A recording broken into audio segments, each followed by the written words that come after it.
बिस्मिल्लाहिर्रहमानिर्रहीम। अस्सलाम वालेकुम। कमर मेकन आपसे दोबारा मुखातिब हूँ एक और नई वीडियो के साथ। मेरे साथ आज मेहमान मौजूद हैं जनाब सीनियर सहाफ़ी सुहेल रशीद साहब। उनसे भी गुफ्तगू करेंगे। कुछ सियासी मामलात पर अहम तरीन अपडेट्स हैं। कुछ बातें हो रही थी he is done and dusted.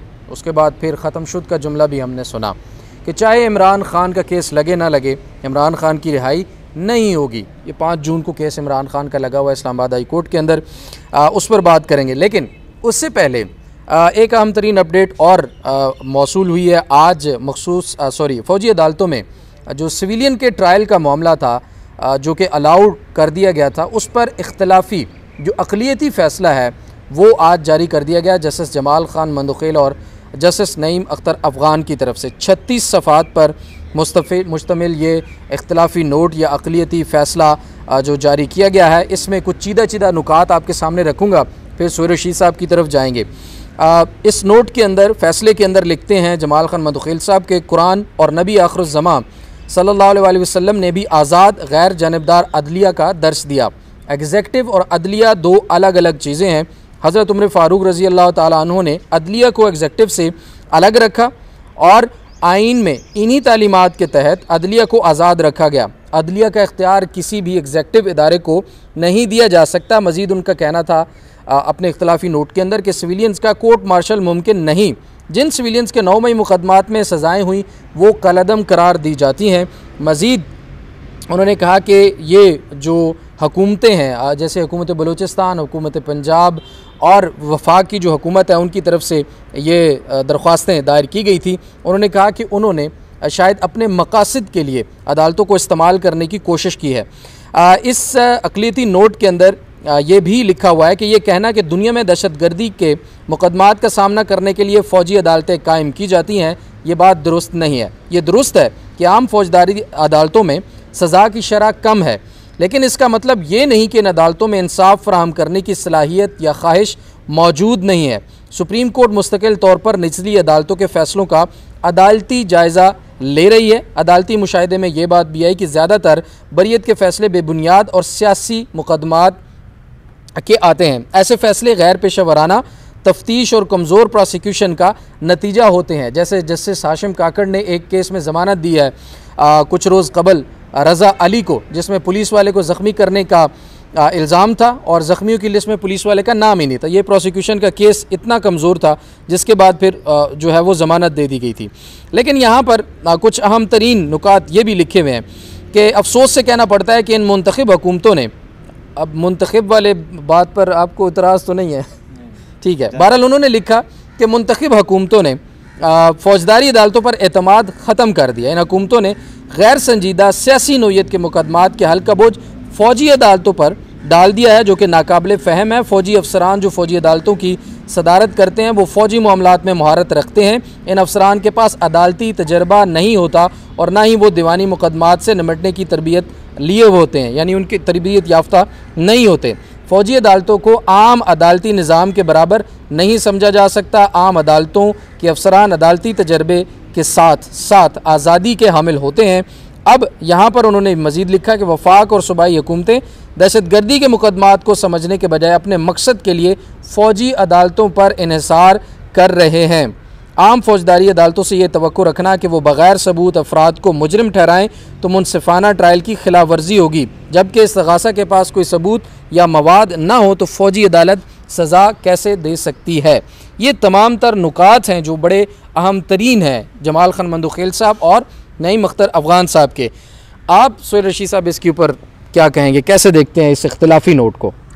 देखिए, इख्तिलाफ़ी नोट को तो ये इख्तिलाफ़ी नोट की हद तक ही देखा जा सकता है जी, लेकिन ज़ाहिर है उसमें दूसरी बात यह है कि दूसरा अभी हमारे पास तफसीली फ़ैसला सामने नहीं आया, ठीक है। जो 5 रुकनी बिल्कुल अक्सरियती फ़ैसला वो भी सामने नहीं आया और इख्तिलाफ़ी नोट पहले सामने आ गया है। तो रीज़निंग के साथ इख्तिलाफ़ करना डिटेल में वो ज़्यादा मेरा ख्याल है उस पर बात हो सकती है। लेकिन 36 सफ़ात पर इन्होंने लिखा है तो कुछ तो उन्होंने जो बेसिक अपना माइंड डिस्क्लोज़ कर रखा है 5 रुकनी जजेस ने ना, उन्होंने जो अपना मुख्तसर ऑर्डर जारी किया था वो मुख्तसर ऑर्डर भी उसमें काफ़ी चीज़ें मौजूद थी जिस पे नोट आ सकता था और फिर उन्होंने जल्दी इस काम को समेट लिया है। अब उसमें जस्टिस जमाल ख़ान मंदखेल ने पूरी हिस्ट्री दी है अदलिया की, कि अदलिया को आज़ाद रखना क्यों ज़रूरी है। एक तो उन्होंने कहा कि इस्लामी तालीमात हैं, कुरान की हैं, फिर नबी सल्लल्लाहु अलैहि वसल्लम की ज़ात से हैं, फिर हज़रत उमर फ़ारूक रज़ियल्लाहु अन्हु जिन्होंने ये पूरा आपका निज़ाम इंसाफ़ वज़ा किया, उसमें उन्होंने इसको अलग रखा।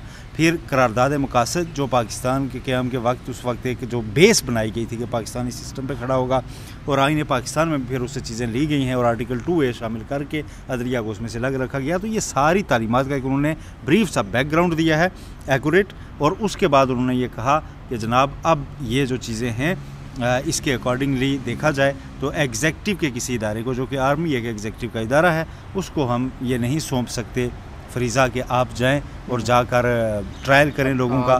साथ उन्होंने ये जो आप जैसे आपने डिटेल्स बताई हैं उसकी, तो उन्होंने कहा कि ठीक है ये जो कहा जाता है जी कि आम अदालतों में फ़ैसले ताख़ीर से होते हैं, लेकिन इसका ये मतलब तो नहीं कि इख्तियार किसी और को दे दें। आईन पाकिस्तान जब वज़ा करता है इख्तियारात की तकसीम का असूल, तो उसके मुताबिक जो केसेस हैं वो चलाने तो आम अदालतों नहीं है। बिल्कुल बिल्कुल, लेकिन आइन की रूह से अगर देखें इस इख्तलाफी नोट को, तो आपको क्या लगता है कि आइन और हकीकत के करीब तरीन है? इससे आपको कोई इख्तलाफ है इन चीज़ों से? नहीं, मुझे कोई इख्तलाफ नहीं है। हम तो पहले भी कहते थे कि ये ऐसे ही है, और जैसे जमाल मंदोखेल तो खुल के बोले थे केस सुनते हुए भी, तो एक्सपेक्टेड था कि यही चीज़ें आएंगी, और जो पहले फ़ैसला आ चुका है उसको मतलब काफ़ी वो भी रीजनिंग के साथ था, इसलिए आज उस फैसले पर जो इंट्रा कोर्ट अपीलों में असल फ़ैसले को रिवर्स किया गया। अब इंट्रा कोर्ट अपीलों के इस फैसले पर नज़रसानी की दरख्वास्त भी जस्टिस जहाद खाजा की जानिब से आ गई है, लेकिन अगेन हमारे सामने अभी डिटेल जजमेंट नहीं है, वो शॉर्ट ऑर्डर ही है। उस शॉर्ट ऑर्डर के ऊपर ये आई है अब दरख्वास्त। अब एक दफ़ा ये केस फिर लगेगा। मेरी ज़ाती राय ये है कि चलें इस वक्त अगर हालात साजगार नहीं, इस रिव्यू को एक ऑप्शन के तौर पे खुला रखें, खुला रखना चाहिए कि करेक्शन हो सके किसी लम्हे पर, ठीक है, विदाउट ऑफेंडिंग एनीवन, ठीक है। ये किसी के अना का मसला नहीं है, ये एक सिंपल इख्तियारात की तकसीम का मसला है, ठीक है। तो इसको एक ऐसी नहज पे भी ले जाया जा सकता था जिसमें सिविलियन वहाँ पे ना हो और उनकी एग्जिस्टेंस जो है 9 मई से पहले की जिस स्टेज पे खड़े थे ना वहाँ पे हो जाते, भी इसको अंडू किया जा सकता था। देखें अभी इस फैसले में हम ये एक्सपेक्ट कर रहे थे, कहीं ना कहीं कुछ लोग कह रहे थे कि शायद गवर्नमेंट भी नज़रसानी में आए। क्यों? जो 5 जजेस ने भी कहा, उन्होंने as it is army act को बरकरार नहीं रखा। उन्होंने कहा आर्मी एक्ट के तहत अगर आप किसी आम शहरी को ट्रायल करेंगे तो उसको फिर आप अपील का हक देंगे कानून साजी और उससे मशरूत किया हुआ है। 45 दिन का टाइम है, 45 दिन का टाइम दिया हुआ है जो कि गुजरता जा रहा है, और उन 45 दिनों में कानून साजी होगी, और जिस दिन उस कानून साजी का नोटिफिकेशन जारी होगा, उस नोटिफिकेशन से लेके जो 9 मई के केसेस में फौजी अदालत से जिन लोगों को सज़ा हुई है, उसके बाद उनको अपील का हक देने के लिए एक वक्त का आगाज़ होगा, तब तक वो अपील भी नहीं कर सकते। अब जब एक तरह से इन 5 जजेस ने जब कहते हैं कि पार्लियामेंट बालादस्त है, दूसरी जानिब इन्होंने ऑर्डर दिया पार्लियामेंट को कि आप ये कानून पास करें। पार्लियामेंट में तो कोई भी कानून टेबल होता है तो पार्लियामेंट ने आज़ादी से उसका जायज़ा लेना होता है कि ये कानून बनना भी है या नहीं बनना। ये एक सजेशन से ज़्यादा नहीं है, ऑर्डर है सर। ऑर्डर के अंदर लिखा है कि उनको करनी चाहिए नहीं सर। आगे अगला पैराग्राफ नेक्स्ट पढ़े ना, अगली लाइन्स पढ़े ना, उसमें वो ये कह रहे हैं कि जब उस कानून का नोटिफिकेशन हो जाएगा उसके बाद हाई कोर्ट में ये लोग अपील करेंगे जिनको फौजी अदालतों से सज़ा हो चुकी है, ठीक है। तो इसका मतलब अगर हुकूमत नहीं करेगी तो फिर तौहीन अदालत भी हो सकती है। तौहीन अदालत किसने करनी है, लेकिन कम से कम उनको रिव्यू में आना पड़ेगा, ठीक है। अच्छा, वरना मैच फंस जाएगा ना। अगर वो नहीं इम्प्लीमेंट करेंगे, वो कानून साजी नहीं करेंगी, तो फिर इसका जो आज जस्टिस जालिस खाजा ने रिव्यू फाइल किया, इसका वेट बढ़ जाएगा, फिर इसमें ज्यादा वजन शामिल हो जाएगा। फिर कहा जाएगा देखें जी आपके ऑर्डर पे तो इम्प्लीमेंट गवर्नमेंट ने नहीं किया, हमारे जिन लोगों को सजा हुई है वो अब अपील में भी नहीं जा पा रहे। आपका फैसला था कि अपील का हक मिलेगा, अपील का हक तो नहीं मिला, तो आपका फैसला तो रिडंडेंट हो गया। लिहाजा आप जो पुराना फैसला है उसको बहाल करें ताकि वो लोग वहाँ से निकलें और आम अदालतों में आके अपने ट्रायल फेस करें और जो भी सजा होनी है जिधर भी जाना है उधर जाएं। तो अब हुकूमत में रहना दो राय पे है। अब अपील का हक अगर आपने देना है तो आपने कानून पास करना है। अब कानून सुप्रीम कोर्ट के हुक्म के मुताबिक आपने पास करना है। फ़र्ज़ किया एक कानून टेबल होता है पार्लियामेंट में, अब रुकने पार्लियामेंट सुप्रीम कोर्ट का फैसला मानने का कानून साजी में पाबंद नहीं है। वहाँ पर अब टेबल होता है कानून कि जी आप 45 दिन में ये हम अपील का हक देंगे, और उसमें अक्सरियत अरकान पार्लियामेंट की उस कानून की मुखालफत कर देती है, कानून पास नहीं हो पाता, फिर क्या करेंगे? सुप्रीम कोर्ट में आके कहेंगे जी कि आपके हुक्म मुताबिक हमने ये पेश किया, पार्लियामेंट ने उसे रिजेक्ट कर दिया, फिर ये फैसला किधर जाएगा? बिल्कुल ऐसे ही है, ये फैसला तो फिर भी रिवर्स करना। बिल्कुल, ये सवालात तो अपनी जगह पर खैर मौजूद हैं, वक्त आने पर ही इनका पता चलेगा, क्योंकि अभी तो ज़ाहिर है ऑप्शंस या हम उसको एज एन एक डिस्कस कर रहे हैं उसके तौर पे कि शायद होगा नहीं होगा। अच्छा, ये कुछ बातें कुछ मखसूस तबके की तरफ से ये भी की जा रही हैं, अब हम उनको कुछ नहीं कहते वो कौन है कौन नहीं है, लेकिन कि इमरान खान ख़त्म शुद, ही इज़ डन, बहुत नाराज़गी है, he is done and dusted, बहुत टाइम से ये कहा जा रहा है। इस बारे में आपका क्या ख्याल है? इमरान खान वाकई सिस्टम से आउट या अभी तो इन होने का वक्त है? ऐसे लोगों की बातों पे यकीन नहीं करना चाहिए, क्योंकि जिन इदारों की तरफ वो इशारा कर रहे होते हैं वो इदारे बहुत वाशकाफ अल्फाज में कह चुके हैं उनका सियासत से ताल्लुक़ नहीं है। ये तो है, डायरेक्ट टीवी पर बैठ तो हम तो उसी पर रहेंगे, उनका ताल्लुक़ नहीं है। ये बाज़ लोगों की जो रोज़ी रोटी लगी होती है ना, नाम ले लेकर जी ये हम कोई बड़े पैगाम रसाएं हैं, ये पास से होती हैं बातें, ठीक है जी। ख़त्म शुद है, वो कब से ख़त्म शुद कर रहे हैं? उसके बाद 8 फरवरी के इलेक्शन में कौन ख़त्म शुद हुआ है? ठीक है, लोग तो कह रहे हैं नवाज़ शरीफ, ठीक है। नवाज़ शरीफ साहब की आज भी मैं एक वीडियो देख रहा था 28 मई के हवाले से, गुज़श्ता साल की है या उससे पिछले की है, किसी जगह पे वो खिताब कर रहे थे और बता रहे थे जी कि मुझे एक बंदा था जिसने मशवरा दिया था कि कड़ाके काट दियो, और वो ये बैठा है मुशाहिद हुसैन सैयद। आज मियाँ साहब मुशाहिद हुसैन सैयद से एक और मशवरा कर लें कि क्या आपकी सियासत ऊपर जा रही है या नीचे आ रही है? अब क्या करना चाहिए?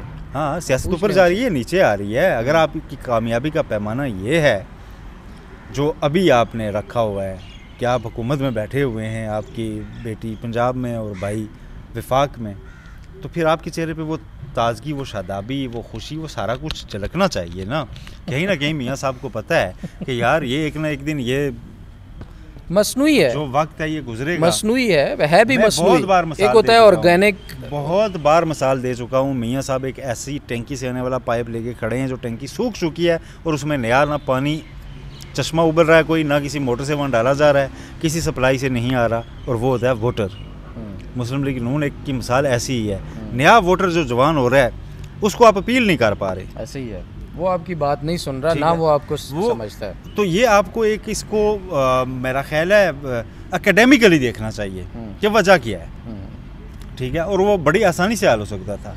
8 फरवरी के बाद आप कह देते बैठकर कि मैं नहीं जीता इलेक्शन, भाई मैंने नहीं हुकूमत बनानी, पीटीआई को वोट, इज्जत में इजाफा होता हूँ, अगले दिन आपकी सियासत दोबारा बढ़ना शुरू हो जाती। बिल्कुल। इमरान खान अभी 1.5 साल में पीटीआई फिर एक्सपोज हो चुकी होती, ऐसे ही है। उतना ज़्यादा क्लियर मैंडेट नहीं था कि अकेले जनाब हुकूमतें कर रहे होते, उनको भी दोबारा इलेक्शन में जाना पड़ता है, कुछ आपकी सियासत जिंदा हो चुकी होती, ठीक है जी।